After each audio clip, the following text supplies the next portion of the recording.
In this video, we'll be taking a look at 4 college basketball games happening on March 30th, 2025, and providing you with free team picks and total picks for each one of those games, so 8 picks in total. Welcome back to Cash Out Sports. Let's dive right into it. Oh, and don't forget to subscribe and to click the bell icon to get notified as soon as these videos get released, so that you have more time to plan out your bets as we provide these videos on a daily basis. I can guarantee that you'll have all the important information that you'll need on these 4 college basketball games after fully watching this video. One more thing before we start. If you would like to gain access to our best exclusive sports picks to take your journey to the next level, then check out our Patreon in the link down below, where we offer our best single picks, parlay picks, and much more. Now let's get started. Utah versus Butler. The Utah Utes, sitting at an even 16-16 record, are set to take on the Butler Bulldogs, who finished their season at 14-19. This matchup will be part of the opening round of the College Basketball Crown Tournament, hosted at the MGM Grand Garden Arena in Las Vegas. Both teams are looking to turn things around after disappointing seasons, and this tournament provides them an opportunity to finish on a high note. The College Basketball Crown is a brand new postseason tournament featuring 16 teams, with most of them having ties to the Big Ten, Big 12, and Big East conferences due to their mutual connection with Fox Sports. While the tournament itself is a fresh addition to the college basketball landscape, there's plenty on the line beyond just pride. The top 4 teams will receive name, image, and likeness compensation packages, and the grand prize for the tournament champion is set at a hefty $300,000. That extra incentive adds another layer of intrigue to this event. This game presents an interesting battle between 2 evenly matched teams that have had long layoffs leading up to this meeting. Neither squad finished the season the way they wanted, which makes this contest all the more unpredictable. Looking at the numbers, Butler has a clear edge when it comes to shooting efficiency. Nationally, they rank 38th in three-point shooting and 94th in free throw shooting, both of which are significant advantages over Utah. The Utes have struggled mightily in those areas, ranking 230th in three-point shooting and a dismal 357th in free throw percentage. Beyond shooting, Butler also holds an advantage in neutral site performances. According to Bart Torvik, the Bulldogs are ranked 65th in neutral site games, while Utah sits further down the list at 106th. Additionally, when playing on the road or at neutral locations, Butler has posted a 5-11 straight-up record, which, while not great, is still much better than Utah's abysmal 1-12 record in those settings. The numbers indicate that Butler has been the more consistent and resilient team outside of their home court, something that could play a crucial role in this contest. Oddsmakers seem to agree that this game could go down to the wire, as reflected by the razor-thin point spread. However, the Bulldogs have been a solid bet when given time to prepare. They've managed to cover the spread in 5 of their last 6 games when playing as favorites, showing they tend to take care of business in such situations. Additionally, Butler has posted a 5-2 record against the spread when given 4 or more days off between games, which suggests they respond well to extended rest.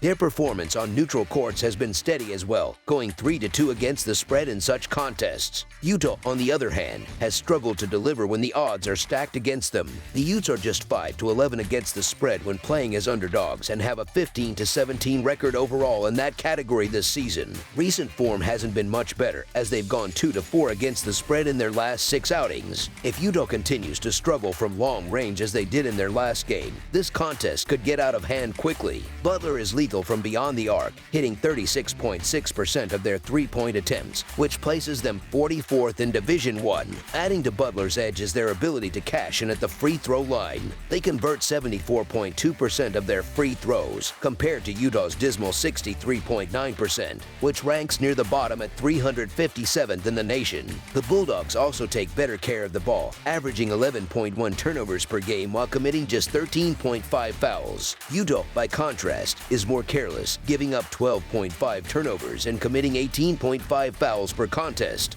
Those numbers point to Butler as the more disciplined and composed team, which could be the difference in what is otherwise a well-matched battle. As our first pick for this matchup, the Butler Bulldogs money line is our full game side pick.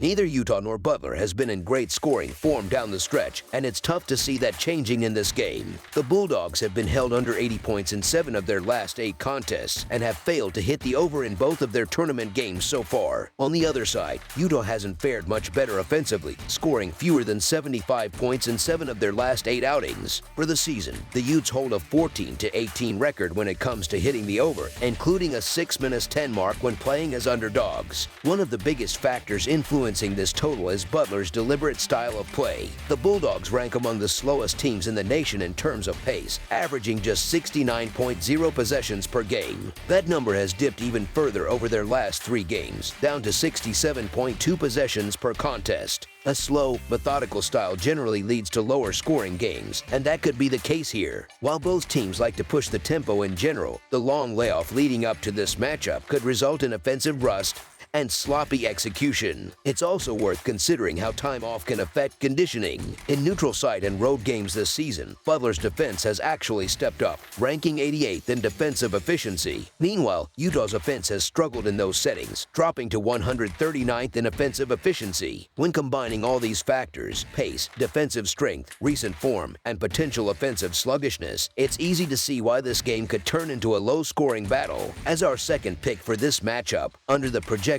total is our full game total pick. George Washington versus Boise State. The George Washington Revolutionaries are set to face off against the Boise State Broncos at the MGM Grand Garden Arena in what should be an intriguing matchup. Both teams are coming off losses and looking to get back on track. The Revolutionaries recently fell to George Mason, losing 80-65 despite being just 4-point underdogs. Meanwhile, the Broncos suffered a 69-56 defeat at the hands of Colorado State in a game where they were actually favored by 1 point. With both teams eager to bounce back, this first ever meeting between these two programs adds an extra layer of intrigue. Heading into this matchup, Boise State holds the momentum, having won 7 of their last 9 games, while George Washington has secured victories in 5 of their previous 8 contests. One of the key factors working in favor of the Broncos is their offensive efficiency. They have been shooting the ball well, knocking down over 45% of their field goal attempts, slightly better than the Revolutionaries, who are connecting on 44% of their shots. Another area where Boise State has an advantage is at the free throw line. Over the last 3 games, they've converted more than 77% of their attempts from the charity stripe, while George Washington has managed 71% in the same span. Beyond shooting, Boise State's ability to crash the boards has played a major role in their success. They are aggressive on the glass, particularly on the offensive end, where they average more than 9 offensive rebounds per game. This means more second-chance opportunities, which can be critical in a close contest. On the defensive side, they take care of the ball well and don't give opponents many easy scoring chances. The Revolutionaries, on the other hand, have struggled on defense, allowing more than 73 points per game in their last 3 outings. Given their recent defensive struggles, it will be difficult for them to contain Boise State's balanced attack. Defensively, the Broncos have been one of the more reliable teams in the Mountain West, consistently making life difficult for opponents. They'll be going up against a George Washington team that has struggled to find offensive rhythm, often going through scoring droughts that make it tough for them to stay competitive. Another key factor is Boise State's ability to control the boards, especially on the defensive end. By limiting second-chance points for the Revolutionaries, they can force George Washington to be efficient with their initial shot attempts, something they've had trouble doing. Combine that with Boise State's ability to force turnovers, and the Broncos should be able to set the pace, control possession, and dictate the tempo of the game. As our first pick for this matchup, the Boise State Broncos to win and cover the spread as favorites is our full game side pick. When it comes to scoring totals, recent trends suggest a lower scoring game may be in store. The Revolutionaries have played under the total in 3 of their last 5 games, while the Broncos have gone under in each of their last 3 contests. On the offensive side, George Washington averages 74 points per game and plays at a relatively moderate pace, ranking 212th in the country with an average of 69.6 possessions per game. They will be facing a Boise State defense that allows just 66 points per game, which could make it difficult for them to reach their scoring average. Meanwhile, the Broncos put up about 75 points per game but operate at a much slower tempo. They rank 321st in pace, averaging just 67.2 possessions per game, and will be facing a Revolutionaries defense that surrenders 68 points per contest. Boise State's slow and methodical style of play is a significant factor in keeping games low-scoring. They rank outside the top 300 in adjusted tempo, making them one of the slowest-paced teams in the nation. This approach, combined with their strong defensive presence, leads to fewer scoring opportunities for both sides. George Washington, which has been inconsistent on offense, doesn't push the tempo enough to speed things up. Their issues in transition and half-court execution should only contribute to a slower game. With both teams likely to use up most of the shot clock on their possessions and Boise State's defense making it tough to get easy baskets, it's hard to see this matchup turning into a high-scoring affair. As our second pick for this matchup, under the projected total is our full game total pick. Nebraska versus Arizona State. The opening round of the college basketball crown brings us an exciting showdown as the Nebraska Cornhuskers go head-to-head with the Arizona State Sun Devils on Monday night in Las Vegas. Both teams are looking to shake off recent losses and make an early statement in the tournament. Nebraska's last outing ended in disappointment as they suffered an 83-68 defeat at home against Iowa on March 9th. The Cornhuskers went into that game as 7.5-point favorites but failed to meet expectations, falling outright to the Hawkeyes. Meanwhile, Arizona State also came up short in their most recent contest, dropping a 71-66 battle to Kansas State in the opening round of the Big 12 tournament on March 11th. Despite the loss, the Sun Devils managed to cover the spread as 6-point underdogs. When looking at the historical matchups between these programs, Arizona State holds a slight edge, leading the all-time series 4-3. Their last meeting took place over a decade ago, on December 7, 2008, when the Sun Devils dominated with a 64-44 home victory. There's no denying that both teams might show some rust after nearly 3 weeks off. Arizona State, in particular, faces depth issues, with their rotation being extremely thin. In their recent loss to Kansas State, the Sun Devils relied on just 7 players, and with Sanon entering the transfer portal, they are now down another contributor. Head coach Bobby Hurley doesn't have many options to turn to off the bench, which could be a major issue in this matchup. On the other hand, Nebraska has its key players ready to go, giving them a significant advantage. While they aren't the deepest team, they still have more rotation pieces to work with compared to Arizona State, and that extra depth could play a pivotal role in determining the outcome of this game. Neither of these teams had a smooth ride during the regular season, as both struggled to stay competitive in their respective conferences. Nebraska finished the season below .500 and lost several close contests due to inconsistent play. While they do have a reliable duo in Bryce Williams and Jew and Gary, the Cornhuskers lack overall depth, which has hurt them in the past. Arizona State, meanwhile, has been shaky on both ends of the floor all season. They've had difficulty competing against stronger opponents and have struggled with turnovers, giving the ball away at an alarming rate. Defensively, they've been unable to slow teams down, allowing nearly 77 points per game. With Williams and Gary on the floor, Nebraska will have the 2 most talented players in this game, and the Cornhuskers have already proven they can go toe-to-toe with high-level competition. Scoring shouldn't be an issue for Nebraska, while Arizona State is likely to continue having problems on both ends of the court. If the Cornhuskers can clamp down on Arizona State's perimeter shooting, they should be able to cruise to a victory and move on to the next round without much resistance. The Sun Devils simply don't have enough depth or firepower to keep up with most power conference teams for a full 40 minutes. As our first pick for this matchup, the Nebraska Cornhuskers to win and cover the spread as favorites is our full game side pick. On the offensive side, Nebraska has been a solid scoring team this season, and their 6'7" guard Bryce Williams presents a major matchup problem for opposing defenses. The Cornhuskers prefer an up-tempo style, ranking 113th nationally in possessions per game. Meanwhile, Arizona State has been a defensive liability, giving up nearly 77 points per contest, and their struggles have intensified in recent games. Over their last 5 outings, the Sun Devils have allowed 85 points or more in 4 of those matchups. They play an even faster pace than Nebraska, ranking 59th in possessions per game, which should lead to a high-scoring affair. Offensively, Arizona State has been relatively balanced and has shot the ball well from beyond the arc,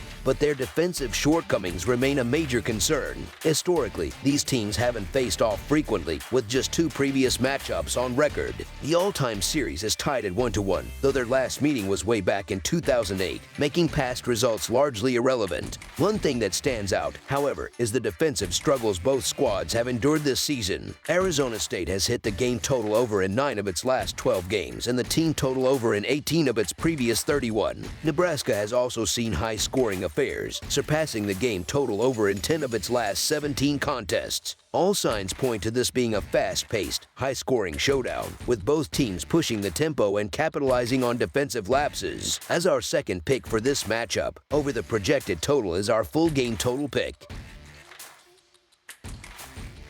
Washington State versus Georgetown. The Georgetown Hoyas are set to take on the Washington State Cougars in the college basketball crown. It has been quite a while since these two teams have squared off, meaning there isn't much recent history between them. That adds an extra layer of intrigue to this matchup, as neither side has much familiarity with the other's playing style. This game presents a classic battle between teams from opposite sides of the country, with Georgetown representing the East Coast and Washington State coming from the West. What makes this matchup particularly interesting is that neither team has ever faced off before. Both teams have plenty of size on the court, with Georgetown ranking 19th overall in height and Washington State sitting at 26th. However, despite having tall rosters, neither team has dominated the rebounding battle this season. The Hoyas average 32 rebounds per game, while the Cougars aren't far behind at 30.9. Where Washington State really holds an advantage is in their shooting ability. They are significantly better from the field, particularly from long range, where they can catch fire from deep.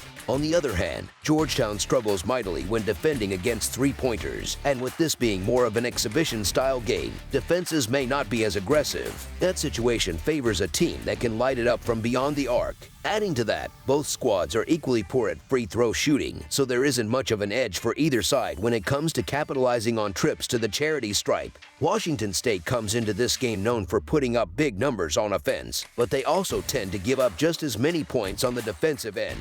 Their fast-paced style leads to high-scoring affairs, but they haven't always been great at closing out games. That said, they did finish their season on a bit of a high note, winning 3 of their final 4 contests. Georgetown, on the other hand, is the much better defensive team in this matchup. However, their offense has been inconsistent, shooting just 44.5% from the field. The Hoyas have been struggling lately, dropping 5 of their last 6 games, including 2 particularly bad losses to DePaul. While Georgetown might have the overall talent edge, Washington State is hitting nearly 49% of their shots from the field. That kind of offensive efficiency will help keep them in the game and make things competitive. As our first pick for this matchup, the Washington State Cougars to cover the spread as underdogs is our full game side pick. One key factor to watch in this game is how both teams adjust with new starters stepping in due to post-conference tournament departures. With some key players missing, the game might lack fluidity, and we could see a bit of sloppy play. Washington State has a major issue taking care of the ball, ranking 339th in turnovers per possession. They also tend to struggle on the road, averaging 13.5 fewer points per 100 possessions when playing away from home. Losing 2 double-digit scores won't make things any easier for them, so expecting them to pile on the points might not be realistic. Georgetown isn't much better off in this regard, as they are also missing 2 key front-court players. That weakens their presence inside, making it harder for them to score around the rim. Adding to their offensive struggles, the Hoyas rank an abysmal 289th in mid-range shooting percentage and an even worse 294th in three-point percentage. With both teams dealing with roster shakeups and neither being particularly strong offensively, we could be in for a low-scoring game. As our second pick for this matchup, under the projected total is our full game total pick. That's all for now, so if you have any other games you would like reviewed, then leave a comment down below with the game you would like analyzed. Subscribe to our channel, leave a like on this video, and we'll get to it as soon as we possibly can. We would also love to hear your opinion on the picks presented to you in this video, whether you agree or disagree with them, so leave a comment down below and do let us know.